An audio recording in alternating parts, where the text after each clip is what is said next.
Hi friends, today I'll be solving Maths May-June 2019 paper 42.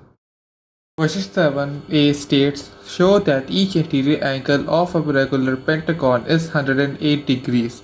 So the formula to calculate the value of each exterior angle is 360 divided by the number of sides, which will be n. So write 360 divided by the number of sides that a pentagon has. So the pentagon has 5 sides, so we'll divide 360 divided by 5, which will be 72 degrees. So the exterior angle is 72 degrees. So the interior angle of each pentagon side will be 180 minus 72, so this will be 108 degrees. So this shows that the interior angle of a regular pentagon is 108 degrees. So we have shown the workout of how to calculate the interior angle. Part B states the diagram shows a regular pentagon of A, B, C, D, E. The vertex of the pentagon lie on a circle, center O, radius 12 cm. M is the midpoint of BC. Find BM. So we have to calculate the length of BM. So we'll draw a triangle from OC, a line from O to C, and then from O to B. Then we will calculate the length of BC or CB, as we have the angle which is 360 divided by the number of triangles the pentagon has. So the pentagon has 1, 2, 3, 4 and 5. So 360 divided by 5 will be 72 degrees. So 72 degrees is COB, and we have the length which is 12 centimeter and 12 centimeter. Then we will use the cosine rule, which is A is equal to square root of B square plus C square minus 2BC multiplied by cos delta costa. So we will write 12 centimeter square plus 12 square minus 2 multiplied by 12 multiplied by 12 multiplied by cos, which is 72 degrees, and square root. So the length of BC will be 14.1 centimeter. But we have to calculate the midpoint, which is from B to M. So we'll divide 14.1 by 2, which will be 7.05 centimeter. So the length of BM is 7.05 centimeter, and we'll write 7.05 centimeter as our final answer. Part 2a states OMX and ABX are straight lines. Find BX. So we have to calculate the length of BX, and we have the length of BM, which is 7.05, and we have the angle 72 degrees. So we will use the cosine rule, which will be cos delta is equal to opposite divided by hypotenuse. Then we will move hypotenuse to the left side and write hypotenuse is equal to opposite divided by cosine delta. Then we will write the value of opposite, which is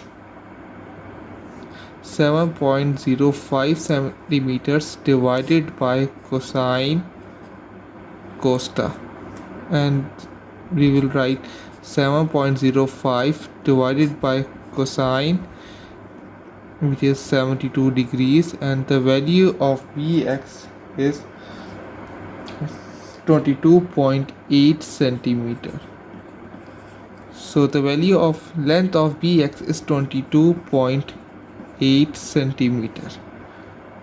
Question 8AI states the diagram shows two triangles ABD and BCD. AD is 16.5 centimeter and BD is 12.4 centimeter. Angle ADB is equal to 64 degrees and angle BDC is equal to 53 degrees and angle DBC is 95 degrees. Find AB.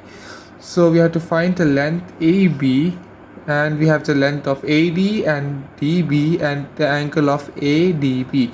So we'll use the cosine rule of non-90 degrees, which is cos is equal to square root of b square plus c square minus 2bc multiplied by cos costa.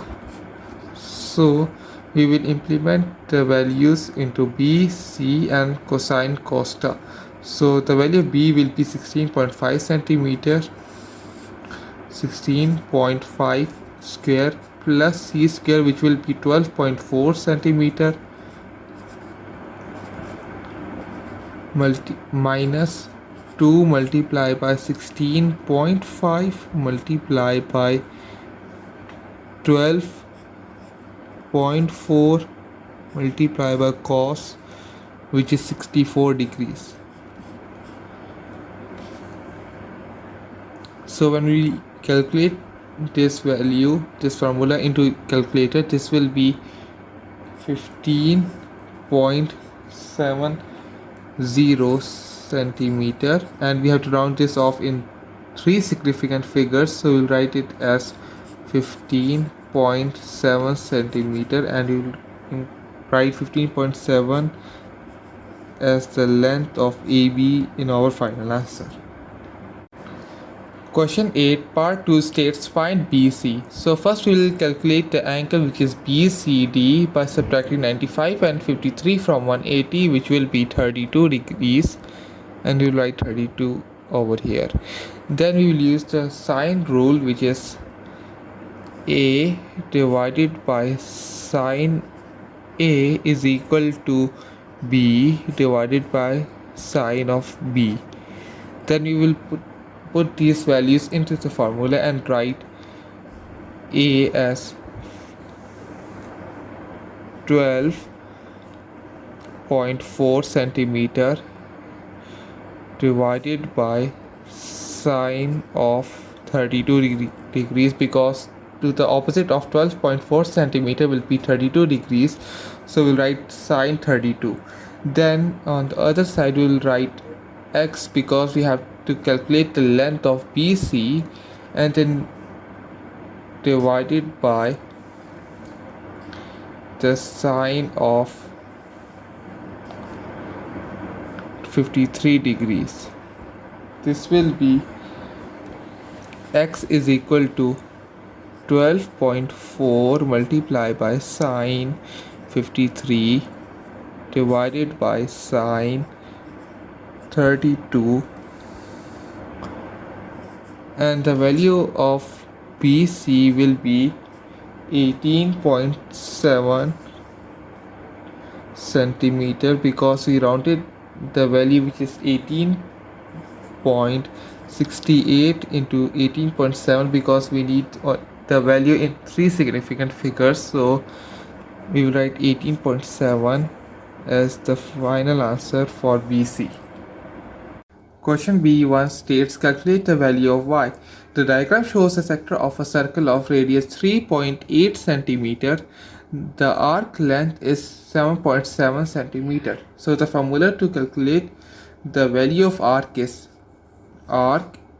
equal to y divided by 360 multiplied by pi multiplied by 2 and multiply by the radius.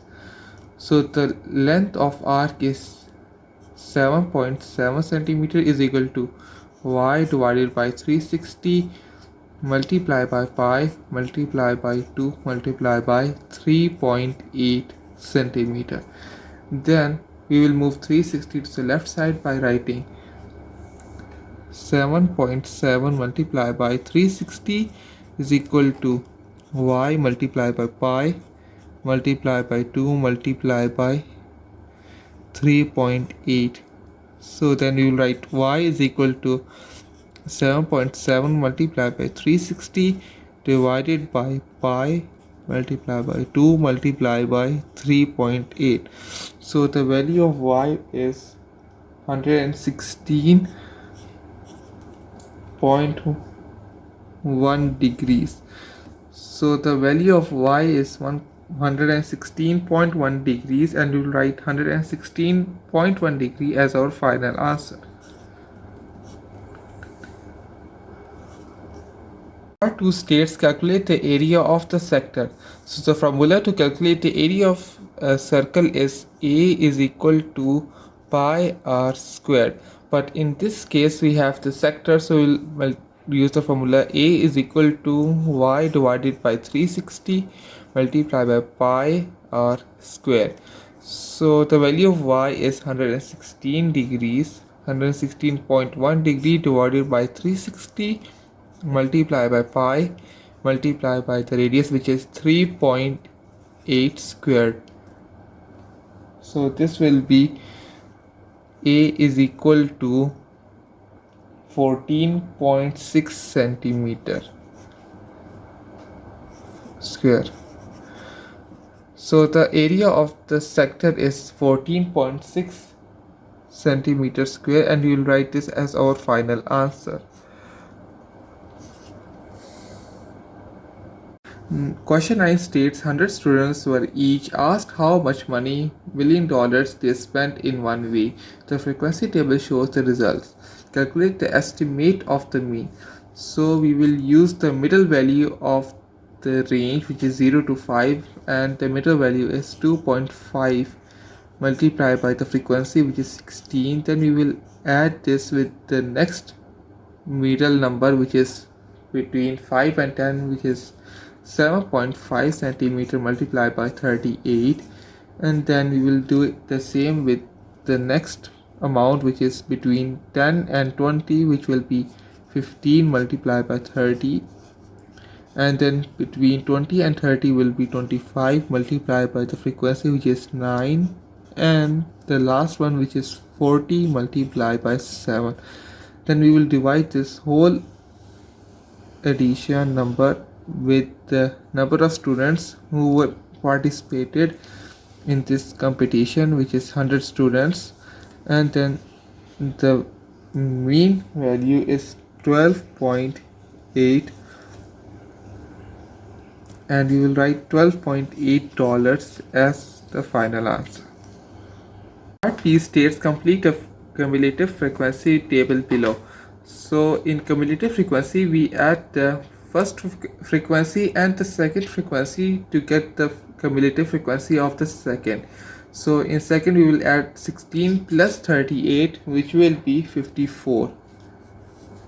Then in third we will add 30 to 54, which will be 84. And then we will do the same with the fourth one, which is 9 plus 84, which will be 93. And then at the end, if we have to double check, we will add 93 plus 7, which will be 100. So the cumulative frequency is correct. Part C states on the grid draw the cumulative frequency diagram. So we already completed the cumulative frequency table in the previous question, so we will use that values and plot the graph using those values, and this will be the line that I have already drawn. So this will be the final line of the graph. Sheet 1 states use your cumulative frequency diagram to find an estimate for the median. So the middle number of the cumulative frequency is 50, so we draw a line from 50 to the graph and then plot this down, and the value of the amount that the students spend is $9.5, so we'll write $9.5 as our median. Then for part 2, the interquartile range, in this we have to subtract the higher upper interquartile range minus lower interquartile range. So the upper interquartile range is 75 of the cumulative frequency. So we'll plot the line from 75 and to the graph, and then we pull it down, and this will be $15. Then for the lower interquartile range we will use 25 cumulative frequency and pull this down, and this will be 7. So the difference between 15 minus 7 is 8. So the interquartile range is 8. And for the number of students who spent more than $25 is here. From $25 we will take this to the graph, and then on the cumulative frequency it shows that more than 9 up till 90 students have spent less than $25, and above 90 students have less than 90 students have spent more than $25. So we will subtract 100 minus 90, which will be 10. So the number of students who spent more than $25 will be 10. Question 10a states the volume of a solid metal sphere is 24,430 cm cube. Part 1 states calculate the radius of the sphere. The volume V of a sphere with radius r is V is equal to 4 over 3 pi r cube.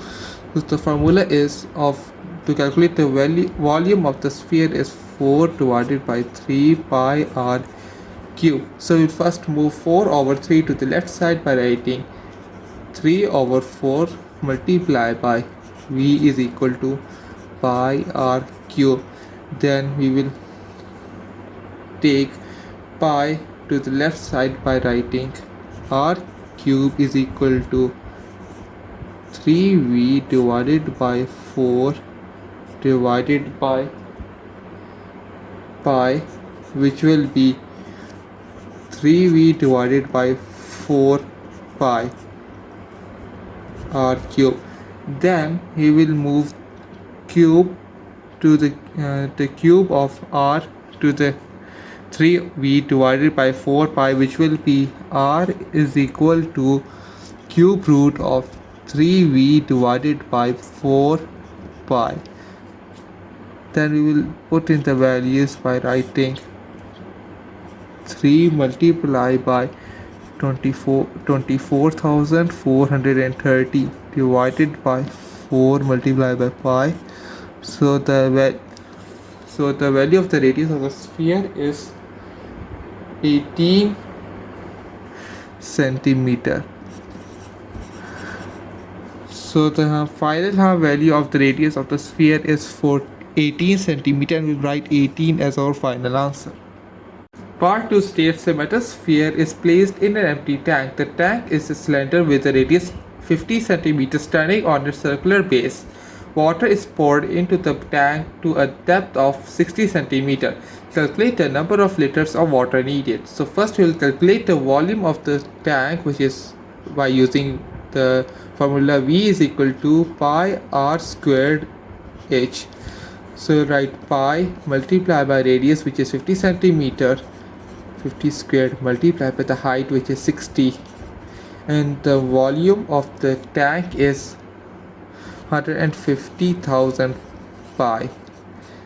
Then we will subtract this volume with the volume of the sphere, which is by writing 150,000 pi minus 24,430 liters centimeter cube, and the volume of water that will be needed to be poured into the tank will be 446,808 centimeter cube.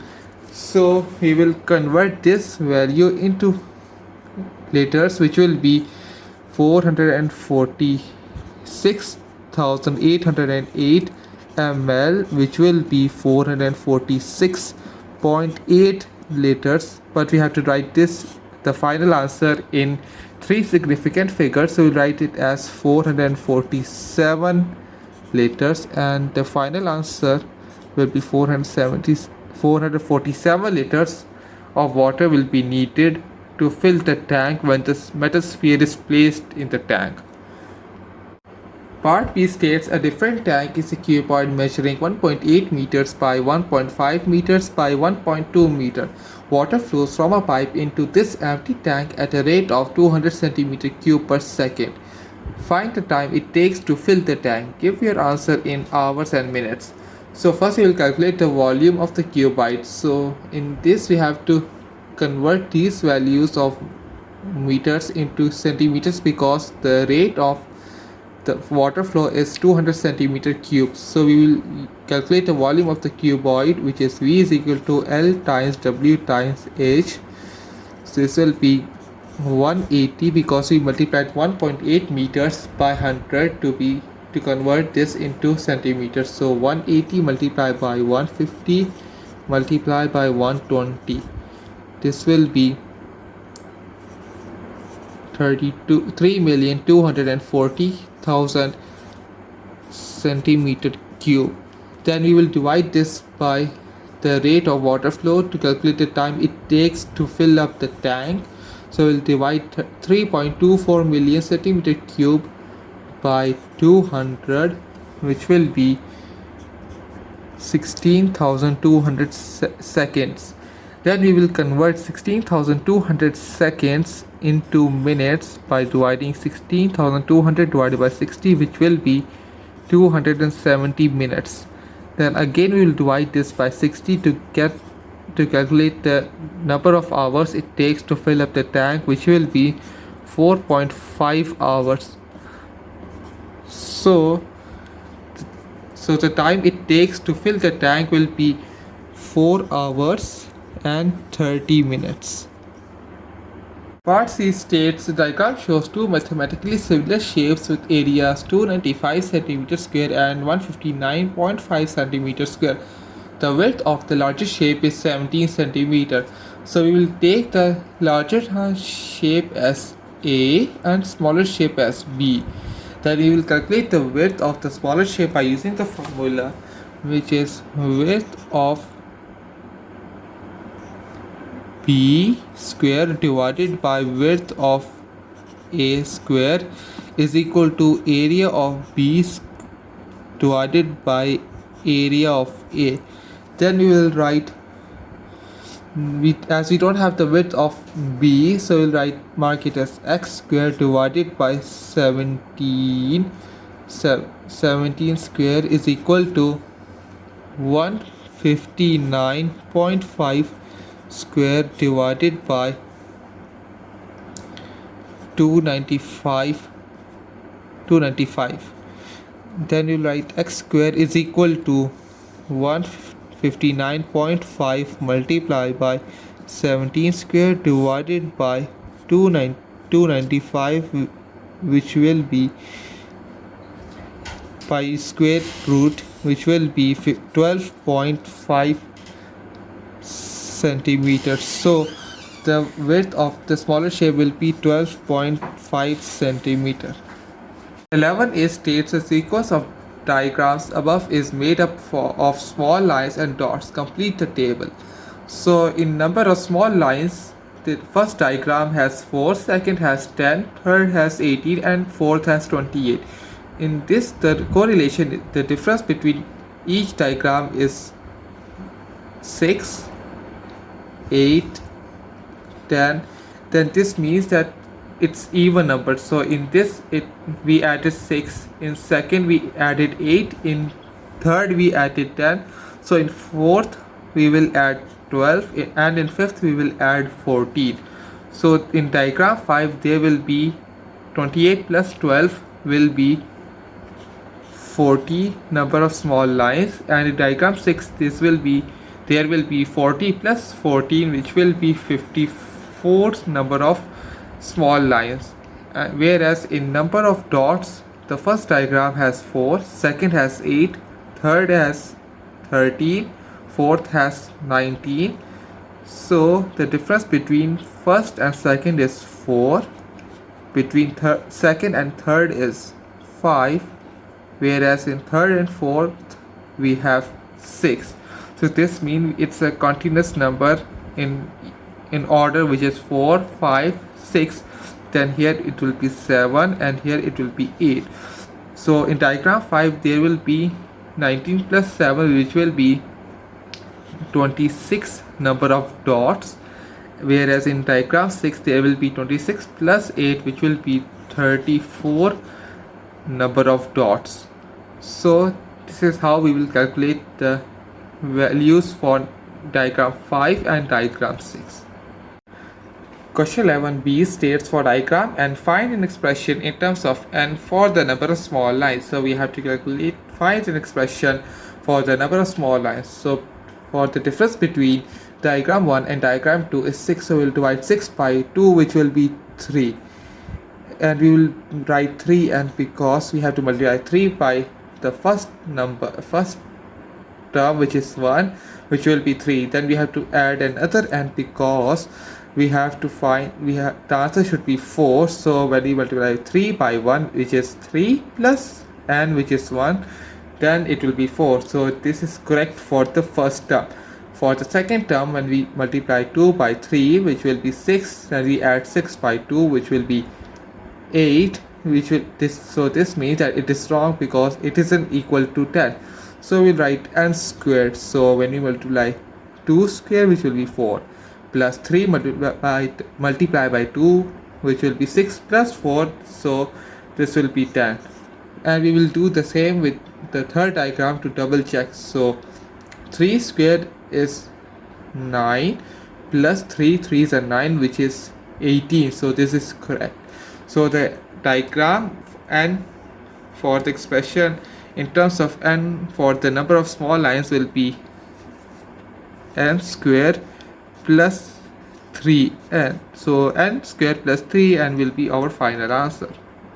Question C states diagram R has 10,300 small lines. Find the value of R.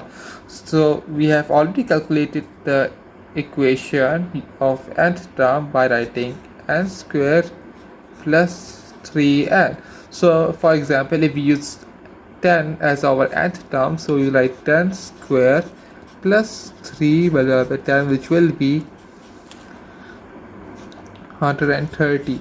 So in next case we will use 100 instead of 10, which will be 100 square plus 3 multiplied by 100, which will be 10,300. So this means that the value of R is 100, and we will write R as 100 for our final answer.